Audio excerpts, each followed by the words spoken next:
Kids asleep, sharks awake. Trade Daddies on the mic. Let's work. Let's work. Rent your hand by daylight, grease on the sleeves. Nightfall, switch lanes, candles and degrees. Blue collar mornings, markets after dark. Teaching wealth in the shadows, lighting up the charts. From the shop to the screens, breaking cycles, no cap. Turn patience into profit, show the roadmap. Education first, yeah, the mission stay clean. Built on discipline, modern Canadian dream. Daddy time, late night grind. Shots glow while the world unwinds. Trade Daddies, yeah, we break it down. From higher highs to support and bounce. OG in the game, seen bubbles and pain. Hands wrapped tight, both gloves and gains. From the ring to the feed, pressure don't shake. Market swings heavy, steady moves get made. W3BC built, yeah, the vision clear. Teach and entertain, make the lesson hit here. Punchlines land like a clean left hook. Markets speak when a trader looks. After bedtime, headphones on, screens glow bright. Risk defined, patient tested every night. No hype trades, only structure and plans. Read the flow, understand supply and demand. Not promises made, just skills passed down. So the next generation builds solid ground. From dads to traders, lessons stay true. Knowledge is power, now pass it through. Who runs the charge? Trade Daddies, Who breaks it down? Trade Daddies. Risk reward, discipline. Let's get it. Who runs the charge? Trade Daddies, Trade Daddies. Who breaks it down? Trade Daddies. Trade Daddies. Risk reward, discipline. Let's get it. Daddy time, late night grind. Real talk for the trading mind. Trade Daddies after dark. Read the market, play it smart. Let's get it. Let's get it. Let's get it. Let's get it.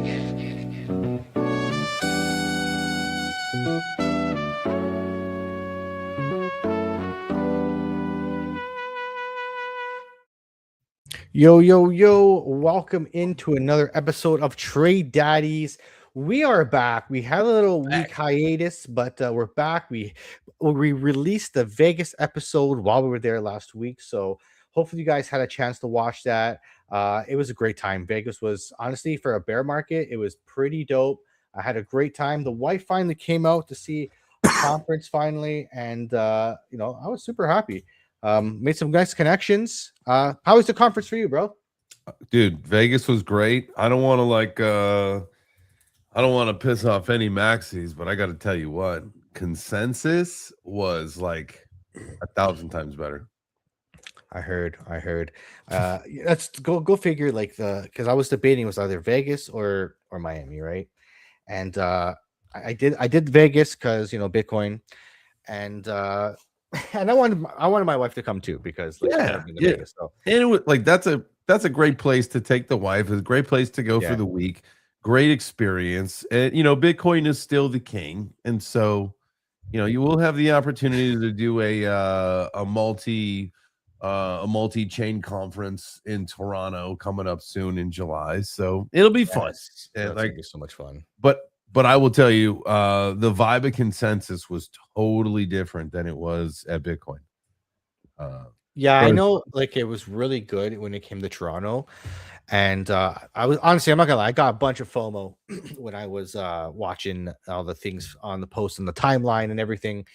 But I'm glad everybody had a good time. I'm glad it was nice. I wish I could have been at the beach. That was very much missed.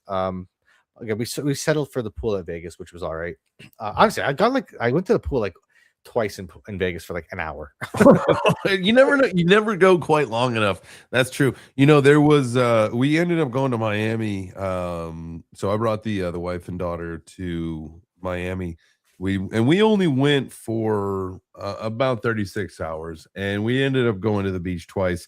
The day we got there, we got in a little late, and the conference was already over, and I knew that there was going to be some networking at night and stuff, and so I ended up not going out. But so we ended up doing the beach, going out to dinner as a family. It was a little team dinner, as I was saying, and then went back to the hotel. I was gonna, just kind of hang out with the fam for a little bit and then go out to the event because like right down the street was like the opening night party for Consensus. But you know how it goes, man. You lay down to hang out with the family, read a little night book or whatever, and God. boom, you wake up, or you're just like, nah, man, I'm way too comfortable. I'm not going out. So That's for me. That's like going to like the gym. If I go home before I go to the gym, it's not happening. Like I don't know what it is. You walk through that door of your house. Lazy mode activated. Yeah, man. Hey, but you know how we do on the show? Cracking a beer. I'm trying something different today. I got it's called an Isla Tequila Matador. It is a pineapple lime with tequila. So I don't know. Nice. I got a pink drink. It's like a Mike's Hard something. I don't know, something like that. Nice summertime pink drink. Man. Pink drink. We'll see. Usually tequila. We'll see if my clothes last the entire stream. Usually they say tequila makes his clothes fall off. Cheers, brother. Cheers, man. Good to be back. Ooh, it's not bad. Sit and settle. This is actually my first live stream back since before we left, since before Consensus. Oh, really? You haven't done even your morning shows yet? No. I was gonna come back this week, and then, man, just with some things that are going on in life and all sorts of shit, I was like, you know what? I gotta postpone that. I'm working on some things, we're gonna be building some different style content about the tokenization stuff. I don't know if the daily live stream is what it's like really feasible, right? Like financially right now, it doesn't make me any money. It just costs me money and costs me a lot of time. And so if I can find other ways to get the message across and maybe in a different and easier manner, and even if I go get like a Web2 job or just like a normal job, whatever it is, like, but just really restructure some of the things that I'm doing that makes sense financially. Hey man, I'm living that life, man. I'm living that 9-to-5 life, and you know what? I thought when I got into this that like I was the not the oddity, but like I realized the more I've networked and met other people in this space, a lot of people are working Web2 jobs. Yeah. Like I was talking with Melina today, Girl in the Verse, and she works 9-to-5 still. She works 9-to-5, and you wouldn't think so because she I don't know how she does it. Gets so much content out and how consistent she is. But it's a lot of people do. Like I saw somebody else post that I thought lived and worked like full time in crypto, lived in like another country in their office. Like it's it's a thing. It's happening, and this is kind of the dream. Like you work a way to invest, and then hopefully we can use our crypto to bring up Allah. This is the best time to be doing it. It's like, I know things are really exciting. We're like, we were pumping up to 82, but I think we're back under 80,000. So like, it's not like the bull market's back on. We're technically still in a bear market, I think at this point. And so, the whole idea of trying to make some more fiat to buy some more crypto, I think everybody should be looking at ways, whether it's side hustling, whether it's picking up a new job, whether it's anything. We should be making the most of the opportunities that we've got, because we can stack some shit for cheap right now. Absolutely. The bear market is where you should be making as much money as you can and investing as much as you can to get that compounding return. Historically, when Bitcoin goes down to like really low levels, people do like crazy. Remember, like was it like 2018, 2019? You'd see like Twitter posts where it was like what people are doing to stack more Bitcoin, selling blood to get more Bitcoin, or like that was like the trend going around when every time a Bitcoin had a huge dip. Buy the dip. People will tell me, I'm selling this plasma, whatever, to get more Bitcoin or whatever. Like, so that's really, and it's true. Like, mind you, it was engagement farming, but honestly, like this is where you should, when Bitcoin's on discount, you should be doing whatever the heck you can to make more Bitcoin, because the more money you make, the faster you get the financial freedom. It's as simple as that. It's not, there's no sugarcoating it. The only way you're going to get there is by investing more money. Oh man, can you imagine going back and looking at the chart on November 22nd or November of 2022? It was down to 16,200. Woo! Yep. I got in. Let me share my screen here. Share screen. Give me some of that. Give me some cheap Bitcoin, man. I don't know if we'll ever see that again. 16,000? No, I don't think so. All right, so let me take a look at the big chart Have here. you been doing any trading or anything? I have not. I've been kind of like rebalancing after a lot of travel and talking to people and doing some stuff. I've been refocusing, rebalancing, and trying to to get back on track with the charts and trading and all that. Honestly, because where the market is, I'm being very picky with my trades. I'm not trading every day anymore. I am like I have gone like full discipline mode. I'm only trading the model when I'm available. Like I'm not in the charts as much as I'd like to be, because I still work full time, raising a family. Like I can't be there all the time. So now I'm only trading the model when I see it. I'm only trading certain days of the week. I don't trade weekends. I'm not getting into that stuff because it's so weird on weekends. So I trade again when I see my model on times I'm more likely to win, and that's pretty much it. I'm being very picky. I have a short going. I said the number wrong. I entered the short at 80,122, and we're now at 79,616. So it's a small trade. Like the position size is very, very small because I wanted to be able to put my stop loss high. My stop loss at 83.5. So my bet was that we are gonna get rejected by the daily 200-day moving average, and so far we have been. So I'm up 31%. It's a small percent position size. But if I got this going down to 50K, that'll be a nice payout of $244, and I can only lose $27 in the trade. So a small trade. When we break the lower trend line, I will start to maybe add some more size to that trade. But for now, keeping it nice and tight, just because I think there's like a CME gap at 84. I think people have been talking about CME gap at 84. So if that's the case, then it could hit that before we go down. But I do know that there is way more liquidity on the short side than there is on the long side right now. So I think it's like what we talked about before. I think we're still gonna go down. Like if you look at the weekly here, I still think that you can still say we're in that bear flag, right, on the weekly. Now if you go to the 3-day, which I've been talking about before too, it's the same idea, man. I still don't see how we don't hit our next leg down at 47,000. Yeah. Well, I mean, I think we're definitely still on track for that. I think we closed up the gap that we had. I think in this most recent push up to 83 or whatever it was that we hit, depending on which exchange you're on, I think we closed up the gap that was there, because there was one that closed at 81, like 250 or something around there. And now, sorry, go ahead. No, I was saying that's the one that we had. I don't think that we have one anywhere else. I could be mistaken, but I think we have one lower, like around 70,000. Give you the numbers. What's the chart for the CME gap again? BTC 1 exclamation point. BTC 1. Okay, I knew it was Bitcoin future CME. Here we go. Okay, so yeah, there's a gap here. No, we did close it 82. Yeah, that's it. We closed the gap. So that's it right here. That was our last little high here at 82, and we went up to 83 or 175. That was the closing of the gap. So we have one tiny little gap between $70,050 and 69,815, somewhere in there. We got it from like early April. Where?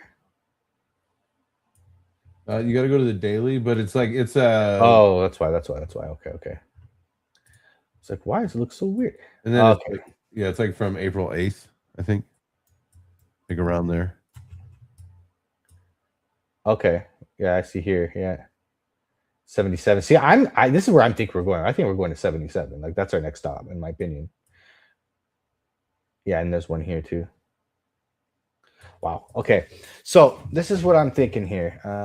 Let's go back to my BTC chart. So you can see here that we on the daily, we touched the 200-day moving average. I've always said, below the 200-day moving average, no bueno, above, too high.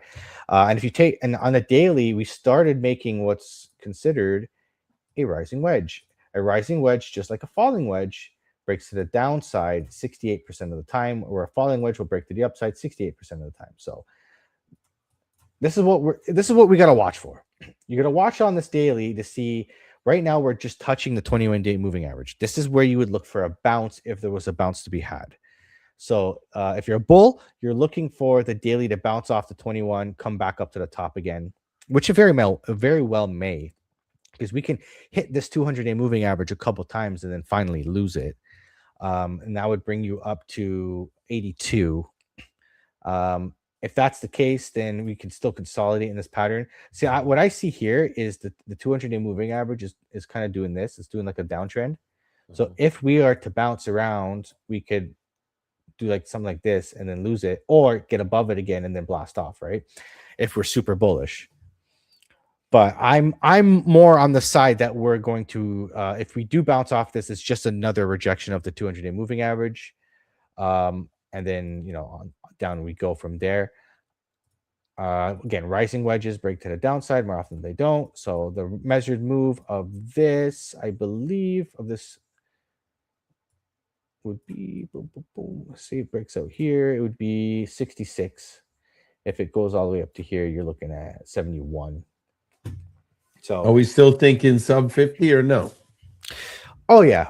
I still think I think stop number one is going to be back at 59K. Going to revisit that. Right now, the first thing is 75K. 75K was our resistance, and when we finally closed above 75K, we started going up. So I'm looking at 75K to be a support level. And we'll see if from that support level, if it holds or what it does, if it consolidates. I will look at, I pulled a Fibonacci. I'm just trying to remember the chart that I did I think I did on the weekly. I pulled a fib and it kind of looked for, oh no, sorry, it wasn't on the weekly. I think it was on the hourly. I looked on where we could, if we're dropping, like where we could go to. Mm-hmm. So I pulled it from here because that was the start of the move to the top.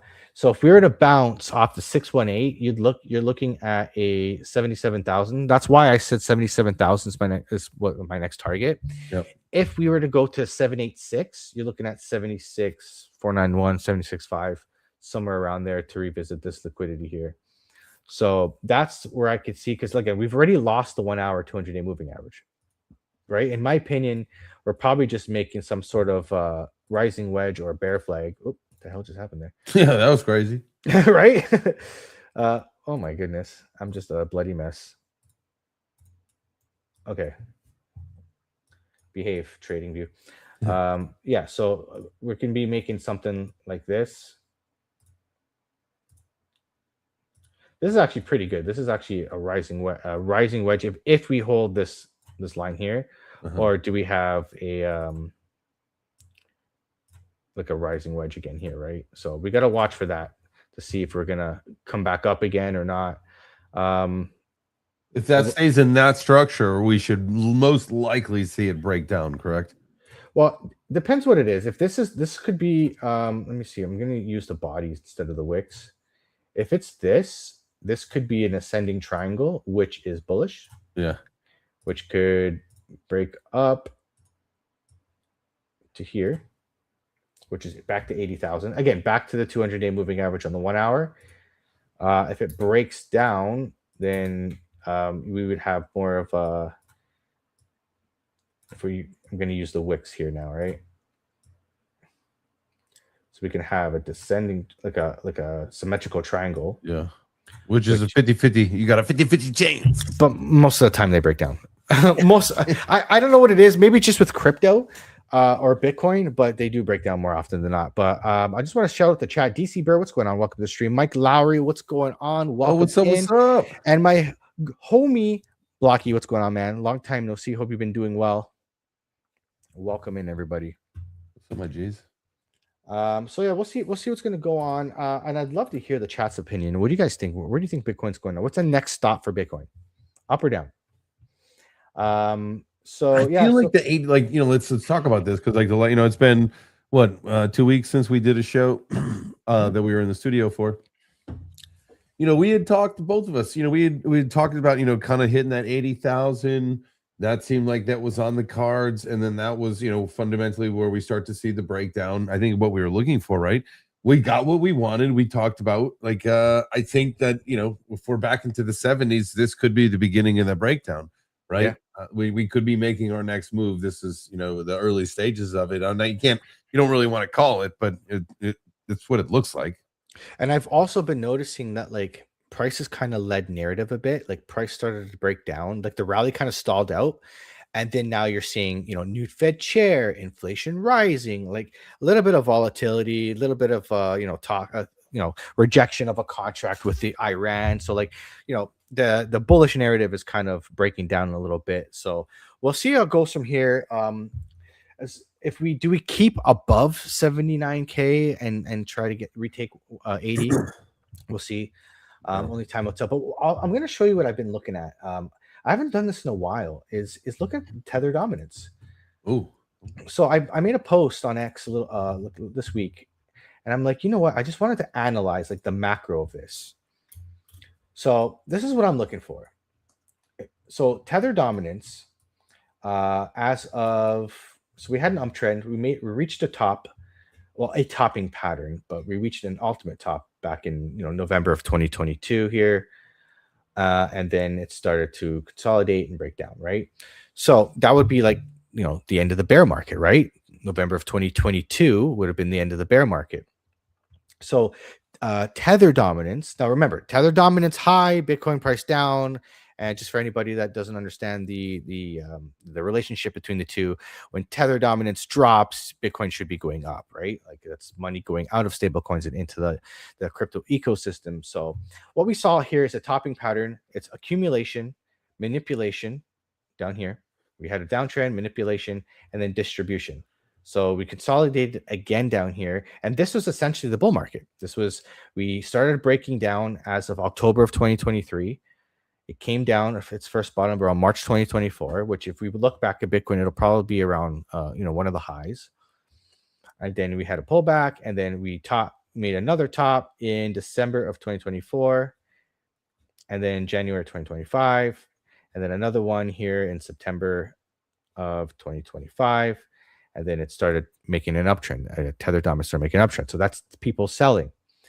So I'm looking at this and I'm just starting to see the new trend, right? So we had a topping pattern, a downtrend, and you can see on the way down, it kind of does the same things it does on the way up. We go down, we consolidate, bear flag, down, and then it's just chopped. Then you're just chopping and this went on from March 2024 to October of 2025, this chop. And then we started a new uptrend. And, now we're going up, bull flagged up. Now we're making a falling wedge. And my next move here is up. So I'm looking at tether dominance to move up to 9.86, which tells me like I'm just getting more confluence that move down to the 59K, the 40Ks, our next leg down, where I don't know where it's going to go, but wherever that next leg down goes, this is telling me that we're going to have another leg down because we're in a bullish pattern for tether dominance. So that's what I'm looking at. And you got low stochastics, and this is on the weekly. Look, so each candle here is a week. It could take a while. We'll have to see where May ends up. Does May end up red, green, or sideways? But you just gotta think, like when you watch on Twitter, people are like selling May and walk away. It's like, from what? Like, you are down so fucking much. Like, what are you selling? Or what are you selling? Like, you're gonna sell a down 85% portfolio? Like, why would you sell now? Maybe you should have done it a month ago if you were waiting. If you were just waiting for May, like, you should have done it a month ago. Dude, I was thinking about that. I took some profits. My profits are sitting there waiting for the next time to, allocate to the market. And I'm like, man, if I bought that 59K and I sold at 82, that would have been a pretty good swing trade. But I don't got the balls for that. Not yet. I don't have enough money where I can fuck around that way yet. Someday we'll have enough fuck around money to be able to do stuff like that. Oh yeah. But I'm just like, I'm turtling up. I'm just like waiting for my right moment to strike. And I don't think it's yet. I really don't. But it's hard. Like, and you know this. You've been in this. Probably longer than me. It's investing is tough. Like the mental roller coaster that you go through, because my risk now that I'm mostly out of the market is like, I might miss the bottom. I might miss maybe was 59. Like when we were up at 83, I'm like, fuck, was 59 the bottom? Like, I think maybe we come back down, but do we see 59K again? Did I miss it? Like you always start to question yourself. Yeah. And it's hard to stick to your guns. And like, this is why like TA's really helped me, like looking at the charts, because it gives me like with that confluence, it kind of eases my mind. I'm like, okay, I see this makes sense. Okay, this looks like it could happen. Like, so. And like I missed the S&P 500 too. Like I was waiting for a dip. It started dipping. You and me both. You and me both. And then I'm thinking, okay, it's gonna go lower because crypto's gonna go lower. The whole this is a bear market for the whole. And then like it went up 15%. So I'm like, yeah, fuck. So I missed that one. And I had my sister's waiting for my signal to like go invest, put money in, and she didn't go in the market, so she didn't lose any money. But it's like, fuck, we missed. There's a lot. Dump. There's a lot, like I'm not a doom and gloomer at all. Like I'm not a doom and gloomer to like any stretch of the imagination, but there's a lot of credible people who are talking about how like, if you look at the signs, like, the economy is not doing great. Like we may slip into a little bit more of a slump. And if that's the case, like you're going to want to wait to invest those dollars anyway. So like you said, like, everything that we've been talking and tracking, like, don't get defeated. Like, if for whatever reason that was the bottom, que sera, but yeah. You're very well educated in what you're doing. I'm pretty understanding in what I'm doing. There's a lot of people who have done this well that said, look, like that was not it. Like we've got more to shake out before we break out. And even like, Ben Cowan, he said that we should be bottoming out like later this year. Dude, I watch his videos a lot. Like that, this is where I'll be honest with you, that's where I mostly get my thesis, because I watch his videos and it makes sense. Like I'm on the side where I don't believe that this is going to be the one yet that breaks the cycle, because I think you would have already seen it. And the cycle is really just, especially when you watch his videos, like it's really on point. Like it's really not doing that much different than what it's ever done before. So when people are saying the 4-year cycle is broken, I'm like, okay, yes, it could, but it hasn't. Like it's still following like, pretty closely to the 4-year cycle. So until it does something different, which unfortunately for it to do something different, you are going to miss the bottom. You will have to get in later. And that's just a mistake you're going to have to make. Like it just happens. No one does this perfectly. That's the biggest lesson I've learned since 2018, since I've been in crypto, is you listen to influencers, you read all this, and you get all these people's opinions, and that really, and at the end of it all, nobody knows shit. Everybody's making their best guess, and they're doing their best, like with their experience, but nobody knows. Not even professionals that are like people that have been in markets and trading for 30 years. Nobody knows where the price is going. Right. They can make their best educated estimate, but again, nobody's going to time it perfectly. So if don't expect yourself to be able to time it perfectly. I know. I ask myself, like, this is the question I ask myself: if it goes back to 59K, I'm probably going to buy a bunch of Bitcoin. But you know what? If it goes to 30K, I'm all right with a 25% dip. I can live through that. Like, I don't feel bad about that. Like if some people may not. If you spent it all at 50K and then it drops to like 39K, you're like, well, I bought it all. Like I bought my. Yeah, well, my question then, what I asked myself is like, I'm okay with living through like a 30-40% dip. Yeah. But I'm not okay with buying an 80K and going through a 60% dip. I know Bitcoin's going to go back up. So it's not like I'm going to go and like, sell it and do all that. But like, I'm like, damn, I could have done better. Like I'm looking at it as a performance thing. Like how well can I perform in this bear market? So I'm trying to do the best I can with, getting as close as I can to that bottom. And this is where TA is going to come in to understand the trend and like looking at this tether dominance, which I haven't done in a while. And I got to get back to doing it on a regular basis. Because this is where you want to see the overall trend. You want confluence between tether dominance. You want to see and track where money is flowing in the crypto ecosystem, and this helps. Like this really helps if you're looking at a trend continuing. You want to see tether dominance, but I see a trend to the downside continuing. Like we are all, when you zoom out on Bitcoin, you're still in a macro downtrend. Like you look, we had our top in October, October, and then you started a downtrend. You have not invalidated this downtrend yet. So that's why you see tether dominance in an uptrend. Would you like, okay, so let me ask you a question. Say someone's like just getting into trading, they just loaded up their account and they're like, all right, I want to continue on this trend because I also think it's going to continue to go down. Would you advise someone to get into a trade like now? I mean, the last couple days we've been, on the daily, the last couple have been on a downtrend. Do you wait for a little pullback? Do you wait for another on different time frames to start playing again with the 21 day, like to see like you're talking about for like a perps trade or a swing trade? Okay. Let's start with someone who would probably maybe want to hold it for a couple days. So swing. Okay. So right now I'm looking at key levels. Like that 75 number comes to mind. Yeah. Let's look at the liquidity here. Do you use the book map? I don't have Bookmap. I don't have a subscription, but I can go on CoinGlass. Their heat map. Yeah, and I can look at and I believe there's a crap load of liquidations to the bottom side. Liquidation levels. Here we go. Yeah, so if you look at Bitcoin here, there's huge. Which model is this? This is when you go on the top, you go to liquidation levels. Levels. Okay. Yeah, I usually do the heat map, but the levels. That's the 1 minute. Let me go to the. That's the 15-minute chart. This is a little confusing. Let me go to the other one. Liquidation. Oops.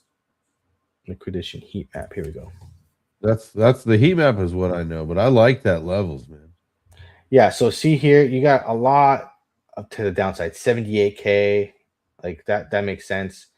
Again, there's some building up at 80. So like that's why I kind of feel like that ascending triangle might play out back up to 80. Liquidate the shorts. It's like, you always got to be wary of the double whammy where it's going to go up and then just straight down. I feel like it always does that nowadays. Like, you know what? I've been noticing a trend is when the market opens, whether it's down or up, it'll go and sweep a liquidity level, and then it'll go to where it's going to go for the day, whether it's the high or the low. So I've noticed, like, for example, I got into trade on Monday, and it looked like it was going up. And it like my target where I thought it was going was correct, but it stopped me out first. Even like I put my stop loss lower than a liquidity level lower than I thought it was going to hit, and it went back to liquidity level. And then the rest of the day, it just started working its way back up and ended up making to my initial target. So I started thinking to myself, I said, you know what? I'm going to try this. This is going to be an experiment I'm going to try, but maybe you guys can try it too if you're trading. Work out your trade and put your stop loss. Don't start the trade. Put your limit buy at your stop loss. Dude, 100%. I honestly think that would have served me very well if I did that. Dude, I talked about that for a long time where I used to say, like, all right, you want to enter a trade? Do me a favor. Figure out where you were going to enter and then what your liquidation point was, and then put that for your limit order, because you guarantee you're like, if you like, especially, like someone who like, I like to raw dog the trades. Like I'll put them in without a stop loss. I don't really do that so much anymore. I'll put in a tight stop loss. I hate losing fucking trades. And so I'll put that stop in. I'd rather lose two quick ones and win like a big one. You know what I mean? Then I love to be in control of what I lose. Because I know, like, if you keep him tight, like I don't care about how many trades I lose, because that one wipes out so many. Like you get that one move, that one nice 5-minute model, and it's like you're going up for the whole day. You just keep moving that stop loss up, and you milk as much as you can out of that market. And that's all it is. Just honestly, investing is just, there's a saying, I don't know who said it. It was a famous investor, and he said basically just be able to stay in the game. Don't get wiped out. To be able to create wealth and be wealthy, you just got to be able to stay in the game without getting wiped out, and you'll be all right. Because a lot of people just get wiped out, and so stay in the game. The more you're here, the more you're in the charts, the more you're trading, the more opportunity you're going to see, and the more likely you're going to be able to take advantage of it. So don't give up, don't lose hope. Stick with it, because I'll tell you, you stick with crypto in the bear markets, you're going to do better than you've done before. And every time you stick around for a full cycle, you get better and better and better. Like, how I've done this cycle was, 8 years of, fucking around and finding out, and then, learning from past mistakes and not doing mistakes again, and making sure I took profit. No more moon bags. It's always fun to do the moon math, but you can't get there if you don't take profit. You have to sell something. They don't have to sell it all, but you have to sell something to make profits, because what do they call it? The sixth wonder or seventh wonder of the world is compound interest. That's a good point. That's it. To stay in the game, you got to stay in the game. Michael Owen, is that what you're talking about? I believe so. I don't know who said it. I've heard it a million times. My Instagram is filled with this kind of stuff. So by the way, shout out to our sponsor, VDEX. Yeah, they have changed and added a lot of more features now. Really cool. They got like a flash close, so you can. So I've been bugging Jose, because like I love doing my 1 minute like YOLO stuff on my my trading account, my little fun one. And I do the 1 minute. I like to do the 1 minute chart, and flash close is nice to be able to get that done. In and out. Is it considered a market close, or is it a limit close? I think it's a little bit of both. I think it's a little bit of Oracle and market. So it's not fully on market, but I believe it uses the order book and the Oracle. Okay.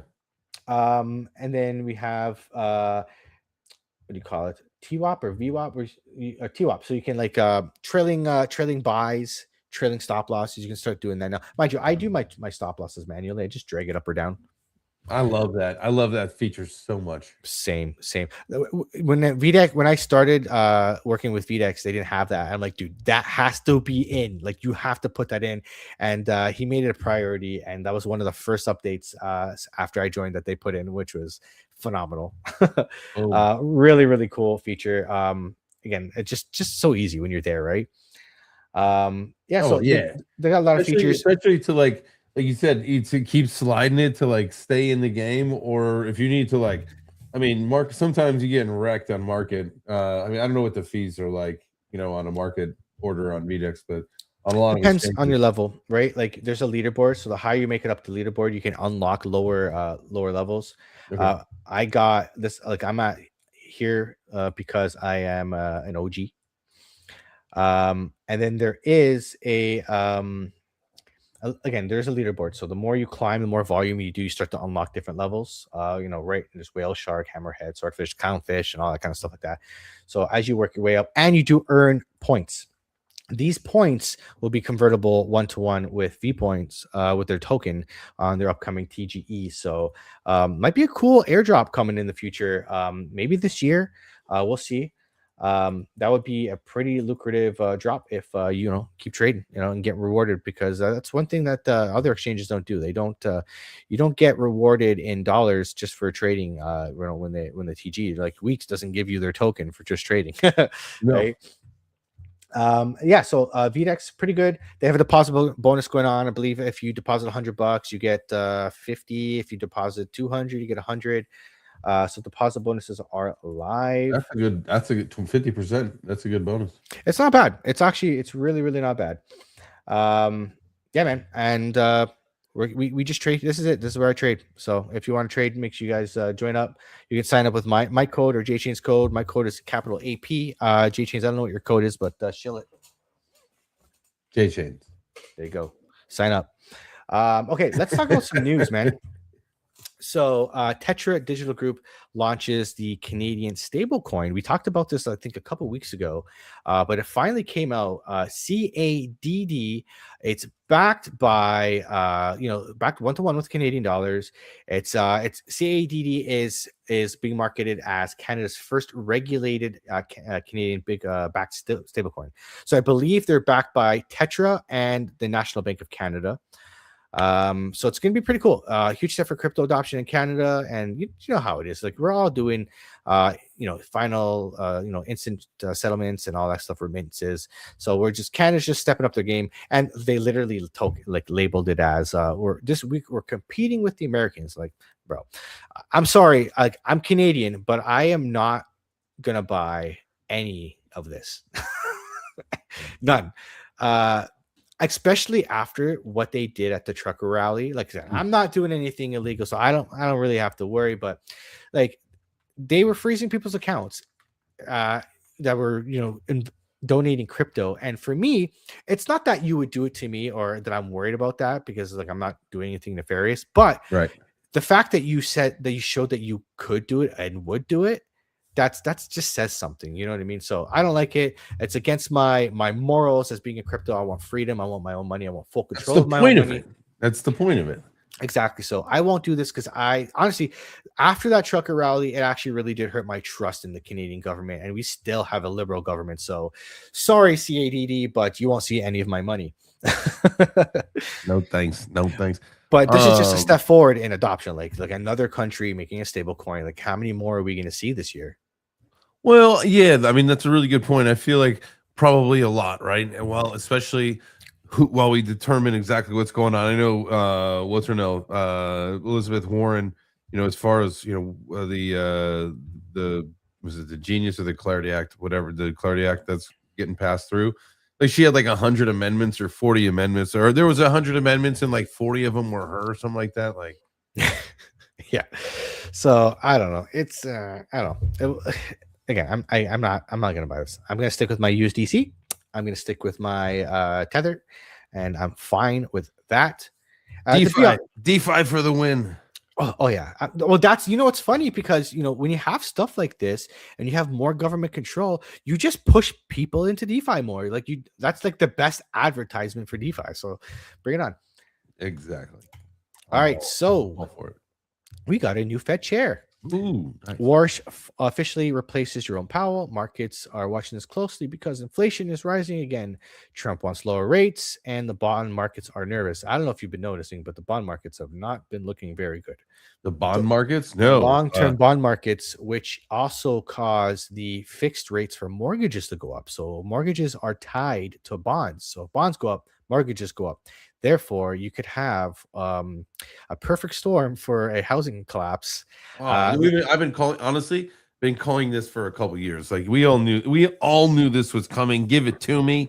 Bring on a buyer's market. We had sold our house a couple of years ago when it obviously had flipped the market and interest rates got crazy. We decided to rent for a few years. Like, bring it the fuck on. Crash the market. Give us free money. Give us cheap money and cheap houses. Let's go. We are. So I think Canada's like farther ahead right now in the collapse of housing, because house prices have come down like more than 30% in some houses. Oh wow, really? Like crazy. Like my house, for example, in the peak of 2022, my house would have been sold going for like 1.1 mil. And now a house next to me that's a little smaller, so relatively the same, about 800,000. So it's gone down like 300,000 in those couple of years. So it's been a pretty big decline. But you're seeing the same thing happen in Canada with bond rates go up. So bond rates are going up too. So now you have a dilemma where house prices are still too expensive for people to buy. Interest rates are higher. So now the affordability is even worse. And now bond rates are rising. So now you're having this rate's going to potentially go up. So who's left to buy? And then Canada also stopped. They cut their immigration policy. They were bringing way too many immigrants in. So they're unraveling what they did during COVID, and it's taking 5 years to like unravel, and we're still not even like fully unraveled. So you have I think we have in Canada like 9 months of supply in houses right now, if not more. So it's gonna be. I mean, I don't know here in the United States. I don't know what you guys did in Canada. But I think like Trump made it illegal for like what is it? The single like the goddamn what was it? The companies can't be buying single family homes like they were. Oh, the right? corporations. Yeah, I remember I saw that. Yes. And that's good because you need people to buy those houses because then you get this weird, like, I don't know, it's just awkward, man. Like companies owning everything. It's like that. Those post-apocalyptic or cyberpunk movies where like, the The corporations whole own everything. Yeah, like neighborhood's empty and yeah, you don't want that. But yeah, it's unfortunately it's what's gonna happen. That's business, right? Like, you look at Grant Cardone, how many places that guy owns, right? Um but yeah, so housing is really, really interesting. I really don't in Canada, I don't even think we've hit a bottom yet. So and housing doesn't move very quick. Like it takes a while for housing to like hit a bottom and start to reverse course and go back up. is So there a chart for the housing market? I can probably find it. Like I can show you at least here in Canada. Oh man, Oh yeah, housing. here we go. Oh, you got it? Here, show your Well, screen. no, I thought it pulled up Trading View, but it's not a chart. Chart. Let's see if I can find it. Here we go. Oh, here we go. It might be. So yeah, so in Go USHPI. oh, it's really? Yeah. Let's take a look at this. USHPI. Yeah. USHPI. United States Housing Price Index. Oh, there we go. Okay, cool. What the fuck is this? I don't know what we're looking at, but there you go. Are these just moving averages? Okay. Okay, let me see if I can't click on anything. Can you turn on? Do you just need to turn something off? Hold on, maybe. Oh, here we go. Line. Oh, it doesn't show like candles. Turn Yeah, off your indicators so we see which line is the. No. Hold on, let's see here. I don't think it's showing anything. Yeah, because I can't even click on line here. Let me try this. Year over year. What? Okay. That's weird. Why wouldn't it show any charts? We'll find it. The trust, use price index monthly. Y'all better be smashing the like button. Yeah, smash the like button so we can find what the hell this is going on here. Anyways, but yeah, the housing market is in shambles. But the RSI on that one was overheated, so maybe it's going to come down. But and I also saw that the Japanese bond rates, the yield is going up. So you're going to start to see, like if Japan raises rates, and people start to invest in, like, money will come out of the US and go into Japan, because if the yield is more lucrative there, they'll start they'll pull the money out and go to Japan, and then there's less people to buy. People are pulling money out of bonds in the US, and then then it causes a bond collapse. Like, so it's a whole macro mess that's coming. I'm still of the mind that like this year is still gonna have a collapse at something. This is a bear market still. I don't see how we cannot. Okay, you know what? It's my trading view, because even Bitcoin is not showing. Let me reload my page. Trading view has been weird. Have you noticed it's been a little funky? Like, at least on my phone, it's been really funky. You know what? Let me see here. Because I bet you it's gonna work now. Year over year. Okay, no, it's not working. Never mind. It was definitely the chart. Weird. Let's see. No, we're out. We're out of Mercury in retrograde. That's usually when technology gets all freaking weird for no reason. Yeah. So what do you think of this Fed chair? Do you think it's gonna be I think will it be a positive, like, short term, or positive long term, or how do you think? I mean, I think, like, at the end of the day, like, the narrative is flipping, right? Like, he's pro crypto, like, he held crypto. I don't know to the tune of what his portfolio was, but this guy was an altcoin kind of guy, and he's going to make some decisions that'll be great for the industry. Obviously, they're always all puppets, though, from what I understand. You know, before we got Powell was what's his name? I don't know who was before Paul. Can't remember.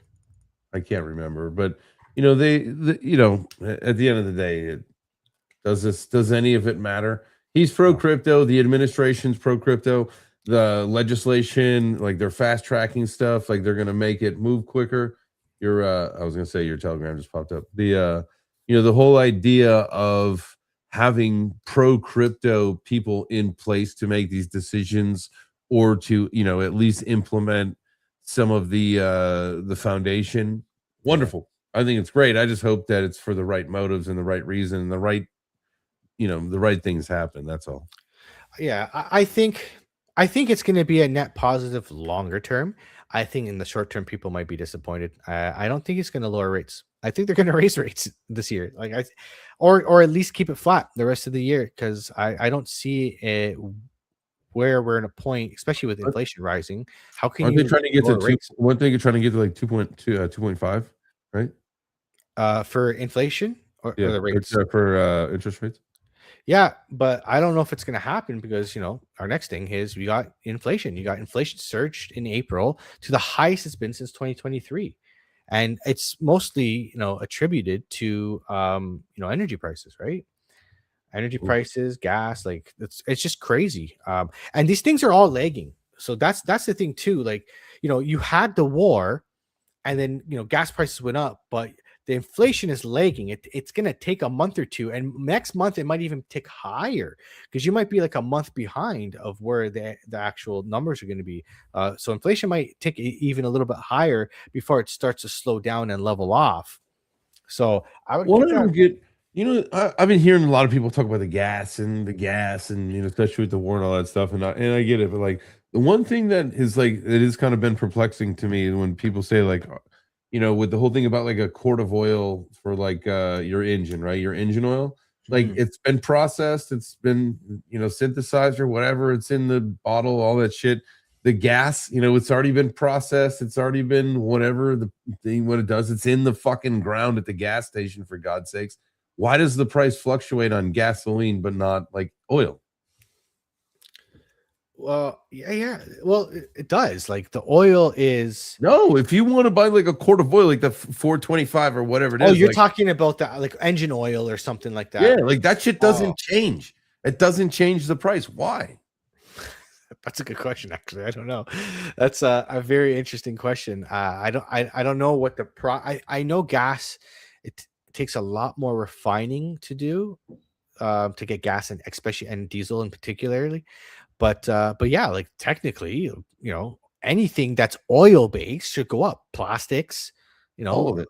everything that's, you know, petroleum based should essentially go up in prices. But But no, it's just gasoline. Gasoline's a racket, dude. Gasoline is like you know, it's like $4 here. I live in Georgia. I'm seeing this $6 something. I was talking to my mom today in Chicago, and she said it's, you know, like $5-6, something like that. What about for you? Or you guys, you get it in liter, right? You don't get it in gallons. you know, get a liter of cola. Yeah. Yeah.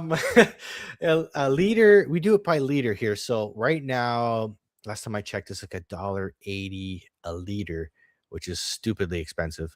I don't drive a gas car anymore, so I don't have to worry about that. That's a good point.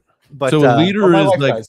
a liter is like a little bit more than a quarter of a gallon. 1 0.26. liter is 1 gallon is 3.78 liters. So it's a little bit. So I think when you work it out, let me bring them here. So what's gas where you're at right now in Georgia? Like $4. $4. Okay, so $4 divided by 3.78 is $1.05 American a liter times 1.37. I think we're at. So it's $1.44 Canadian a liter, and we're paying $1.80. So we're paying another 40 cents on top. Yeah. Crazy. But you know what? That hasn't gone up that much, because I remember when in a couple years ago when my daughter was what, she's 7 now. Yeah, so when she was 4 years old, we went to Cocoa Beach, took a road trip down to Florida, and gas was like $3.65, a gallon, and it hasn't really gone up that much since then. No. So that's pretty good. Oh, dude, I remember back in high school. I don't know for you guys, man. It was like 90. I remember 99 cents a gallon. Man, you could fill up your tank. You could buy a pack of smokes and get a Gatorade for less than $20, man. Like those were the days. Let's see, that's 26 cents times 1.37. Yes, 35 cents a liter. I think the lowest when I started driving, the lowest I can remember was 65 cents Canadian a liter. So that's double of what you guys are paying. Damn. Yeah, we get screwed here. It's so funny because we have so much oil, but we don't have a refinery. So we sell it to you guys at a huge discount. You guys refine it and we get it back. It's a clown show. We charge.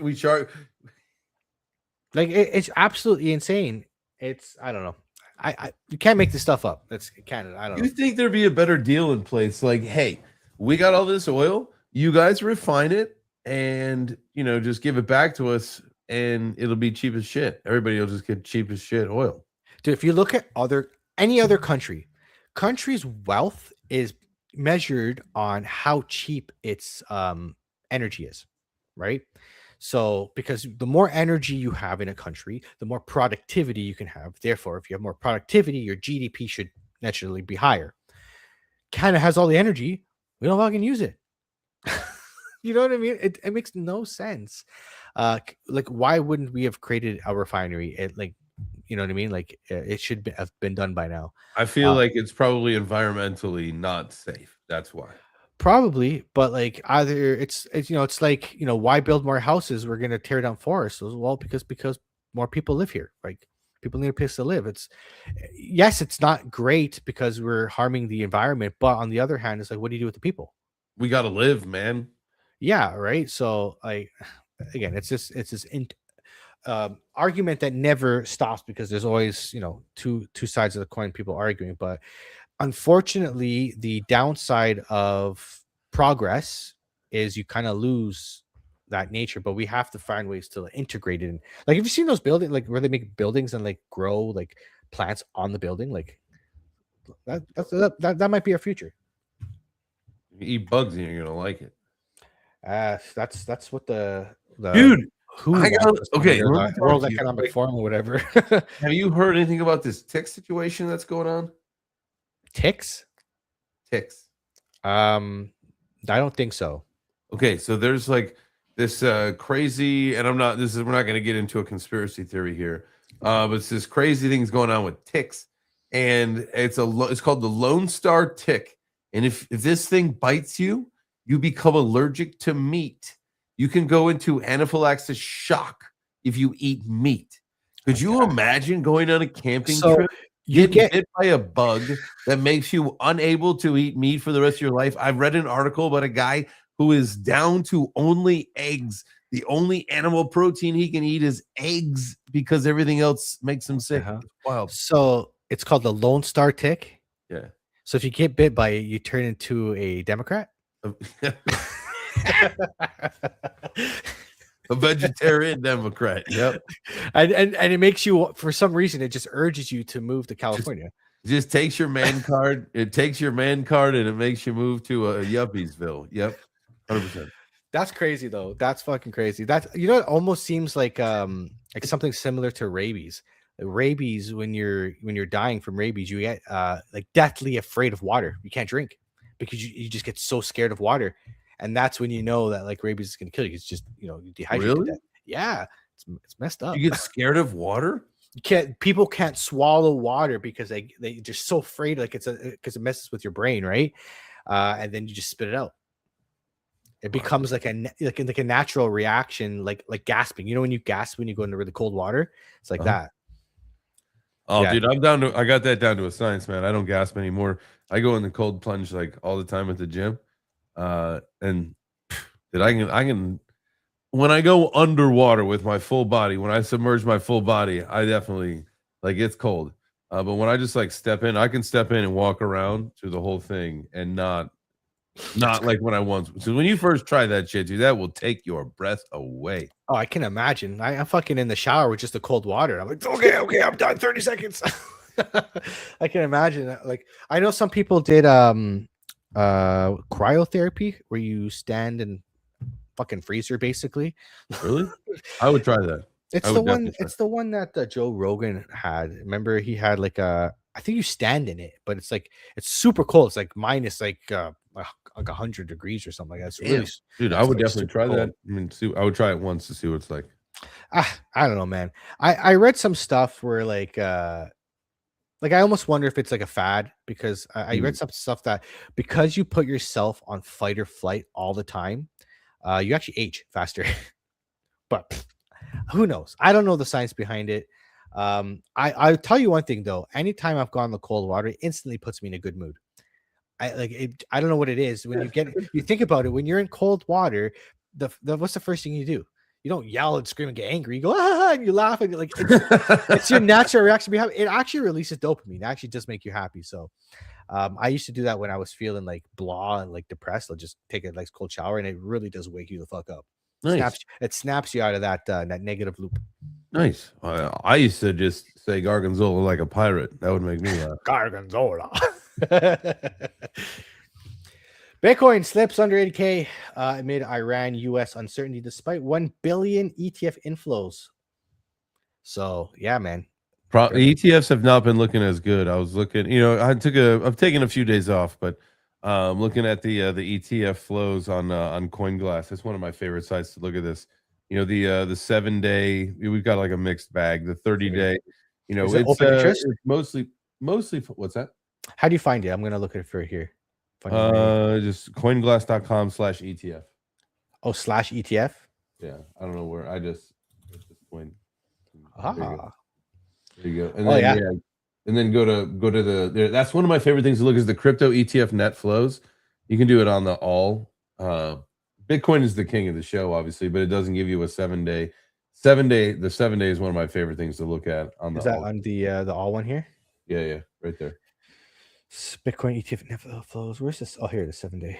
Yeah. Oh, whoa. That's a lot of money gone.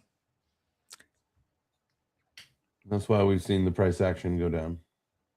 Yeah, like it's what we've been talking about for a long time that it's going to go down. Does it continue to go down? We'll have to see. We have some key levels. If we break those key levels. So right now, like I think I was looking at the 4-hour. And we'll see if it lost it. Yeah, so the 4 hours, wait for the 4, because earlier today we were touching the 21-day moving average, this move, and we lost it now. And now it's almost like we're making like a bear flag. So I really like I'd be very surprised if Bitcoin does not at least come to the 4-hour 200-day moving average within the next day or so. So look for this, could even happen overnight. Like if we're making this bear flag, like right here. What does that level come down to? 76. Yeah, this brings you basically 77.2. 77.2. Then I said 77 earlier today, right? Like early in the show. So 77, I'd be very surprised if that's not your next stop. If we lose 77, you're looking at 75.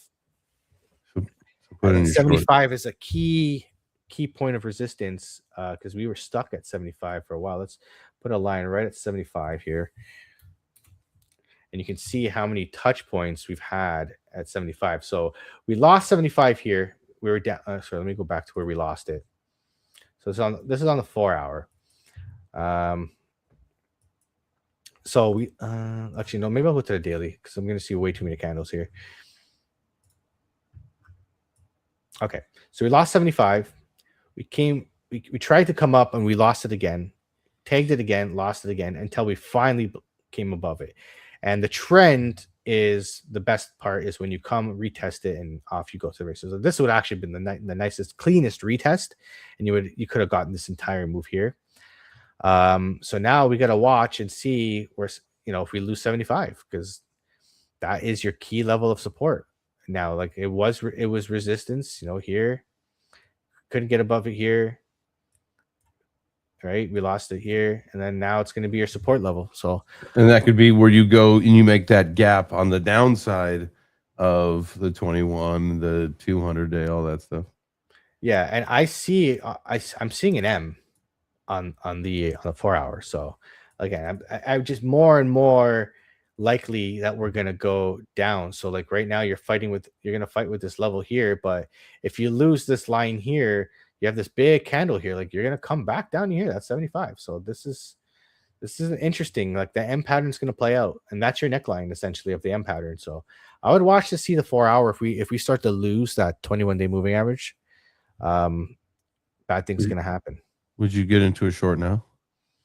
I'm in a short. I've been in a short. Should I get into a short right now? You could.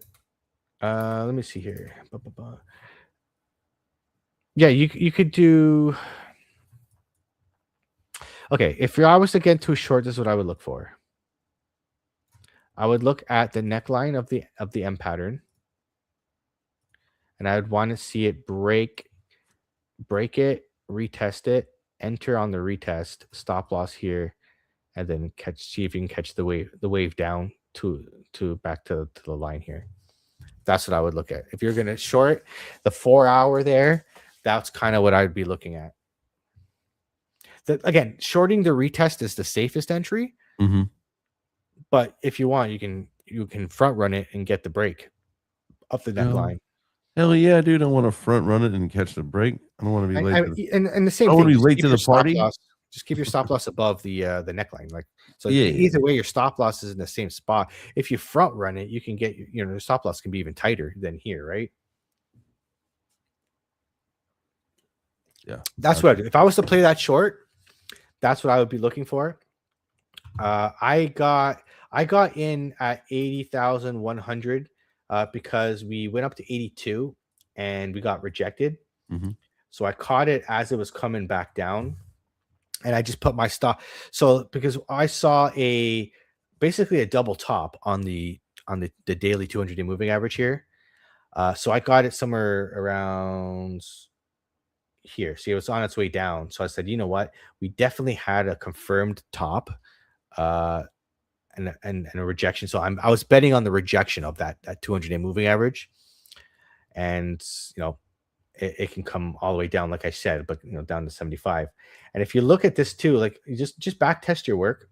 Like that was my idea. If you look at when you lose the 200-day moving average on the daily, you do come back and retouch it. You could go above it. Like that could happen. Like that's why I put my stop loss at 83.5. Right. And I said, maybe, we could hit 84. I thought we were going to hit 84 when you start going back up again. But it stalled out. But you can see here, like we could go above it, but the 21-day moving average does not. So until we get across of this, I'm not really super excited. So shorts are more likely to win when you're below it. So as long as we stay below it, shorts are more likely to win. You'll have to see the white line cross that yellow line. Then I'm flipping bullish. Oh yeah, real quick. But yes. I don't think it's gonna happen, man. I think we're gonna dance around this thing for a little bit, maybe fake out a little bit, and then just go right back down. Yeah. There's still so much, like so many months of the year left. There's so much of this year still to go. Like how many months you gonna have green? Like you can't have 4 green months in a row. Not even in a bull market do you really have that, right? So I feel like we're in the middle of going into the middle of May right now, so it's the 13th. So I would say the next 2 weeks will be decision time for Bitcoin. Like honestly, like going into this weekend and next week is going to be we're going to have a clear idea, I think, of where we're going. You'll get a little bit more data here. What you see, what tomorrow is Thursday. So Thursday and Friday is not the greatest days for trading, in my opinion. So you'll see, you might see some nasty stuff tomorrow. So maybe some volatility. Yeah, but all in all, I still think down. I'm just gonna die on this hill. Down. I love it. Yeah, I mean, it's conviction right there. I'm with you though, man. I've gone through this, and if you when you zoom out the Bitcoin chart, and we talked about this, the ascending wedge or whatever you want to say, like when we consolidate up, however you look at it, every time that we do that, the next move is a breakdown. We have been consolidating up for a little while, very clearly. I've back tested this for years, and there's like one time in like the last 5 years where we had a consolidation up and then it broke to the upside.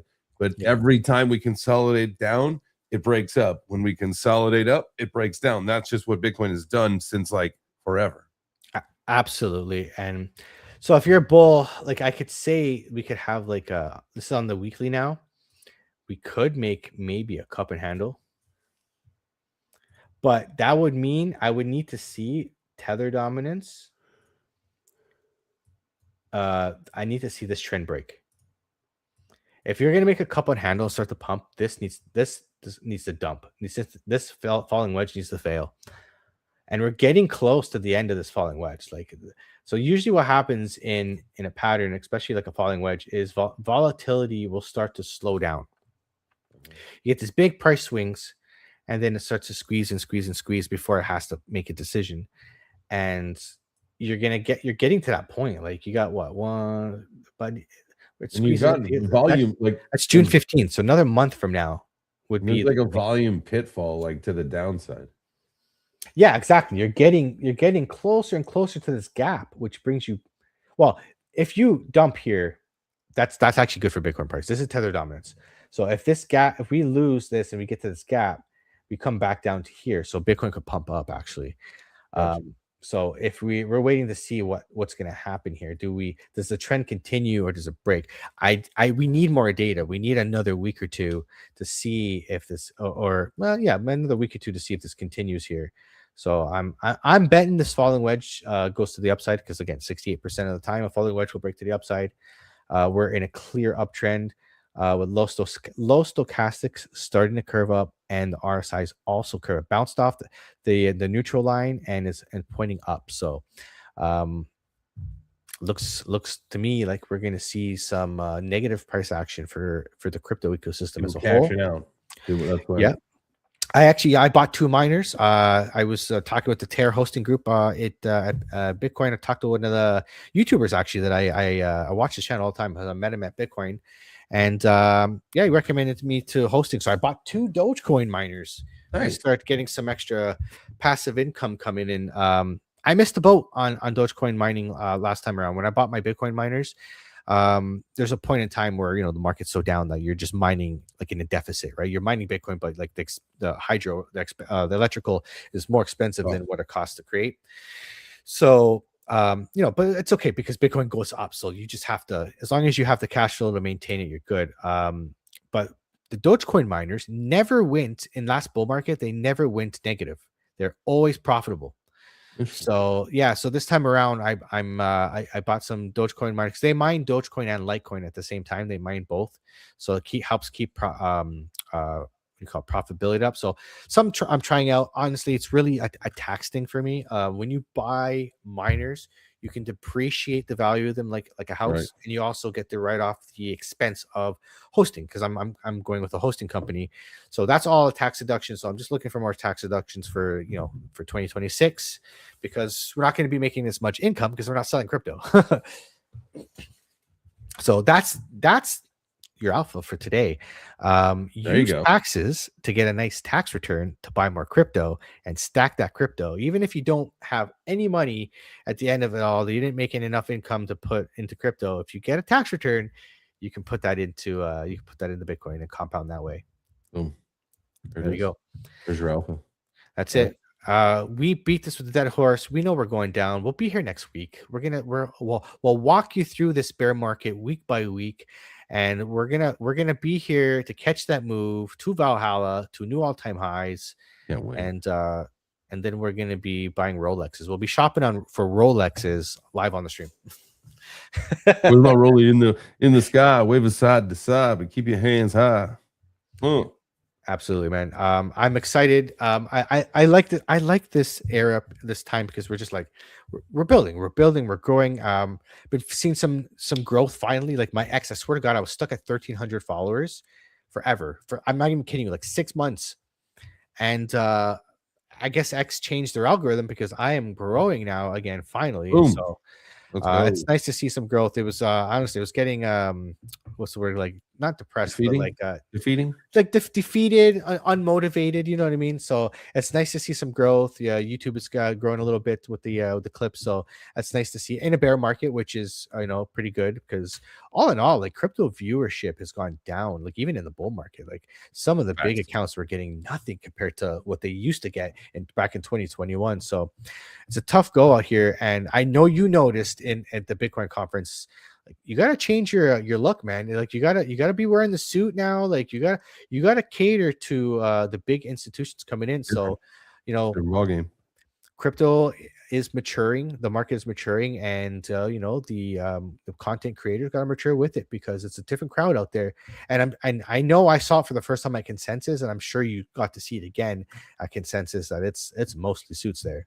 I was suited and booted again, man, ready to roll. That's the game now, man. I'll show up to my suit and show up to these conferences wearing a suit. That's it. That's it. All right, guys. Well, thanks for coming out. I hope you guys enjoyed the show. Make sure you guys, if you haven't already, sign up to VDEX. Get those trading bonuses, your trading credits, and you can trade with free money. So why not? I literally am doing that now. I'm trading with like trading credits. So like I deposit my money's still sitting there. I still have my money and I'm trading with trading credits, and I just keep it. My stop loss is tight because you don't want to get wiped out. Don't get wiped out. Use a stop loss for the love of God. What was your quote that you said? You got to stay in the game if you want to stay in the game? If you want to create lasting wealth, you got to be able to play the game without getting wiped out. Yeah. Because starting all over again is not going to be fun. You want to stay in the game. The longer you're here, the more opportunity you see, the more money you make. That's it. There it is. All right, guys. All right, y'all. We'll see you next week. All right. Take care. Peace. See you. Yeah. Another session in the books. Trade Daddies. Let's close it out right. Yeah. From the charts to the couch, we appreciate your time. Every view, every share, that support is a sign. Late night learners building wealth slow. Plant seeds today, watch the legacy grow. We don't flex hype, we invest in the grind. Teach discipline so you level your mind. If the game gave value and the message hit deep, run it back, tap like, let the algorithm speak. Trade Daddies. Yeah, we here every week, dropping gems, keeping structure unique. If you vibe with the movement, help it expand.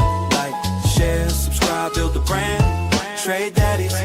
Yeah, we teach no cap, real dads, real trades, real talk on the map. Yeah. No promises quick, just knowledge and reps. Risk managed tight, calculated steps. From beginners to vets, everybody can learn. Market cycle spin, patience earns. So salute to the viewers, community strong. Independent thinkers, moving along. Hit subscribe if you rock with the show. Turn alerts on, don't miss the flow. Don't miss the flow. Who keeps it real? Trade Daddies. Who builds the skill? Trade Daddies. Like it up, share it wide, subscribe and ride. Daddy time, knowledge climb. See you next week, same grind. Trade Daddies, after dark. Stay disciplined, play it smart. Trade Daddies.